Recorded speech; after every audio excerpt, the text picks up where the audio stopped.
क्या ओले पड़ने से सोलर पैनल्स टूट सकते हैं? जी बिल्कुल, ये आप आज का इंसिडेंट जो इस्लामाबाद में पेश आया, अगर जो आप ये देख लें, ओलों का साइज़ जो था वो बहुत बड़ा था, जिसकी वजह से इवन टेनिस बॉल से भी बड़ा था, जिसकी वजह से आप देखें दीगर जगहों से हमें ये इतलात मौसूल हुई हैं कि मल्टीपल ऐसे आई मीन सिस्टम्स हैं जो कि कंप्लीट जो है जो सोलर पैनल्स हैं वो टूट गए हैं। और इवन ऐसे सोलर पैनल्स भी जो डबल ग्लास में थे, जिनका फ्रंट भी 2 mm फ्लोट ग्लास है और बैक भी सिंगल और डबल दोनों, अगर जो आप साइज़ देखें ओले का तो अच्छा खासा बड़ा साइज़ था, मीन्स टेनिस बॉल से भी बड़ा था।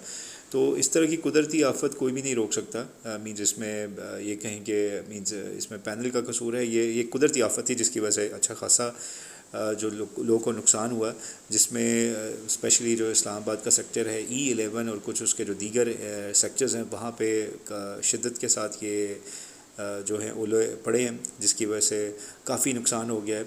अब इसका नुकसान मींस इसके कोई अल्टरनेट नहीं है, बिकॉज़ आपने छत पे जो सोलर पैनल्स लगाना है उसको आप कवर तो नहीं कर सकते। इसी तरह का जो आप इस वीडियो में देखें कि इवन जो गाड़ियाँ उनकी विंड स्क्रीन और जो बैक स्क्रीन है वो किस तरह जो है डैमेज होगी कम्प्लीटली। इवन गाड़ियों में जो बोनेट्स और जो बैक डिग्गी है वहाँ पे डेंट तक आ गए हैं। तो ये एक कुदरती आफत थी।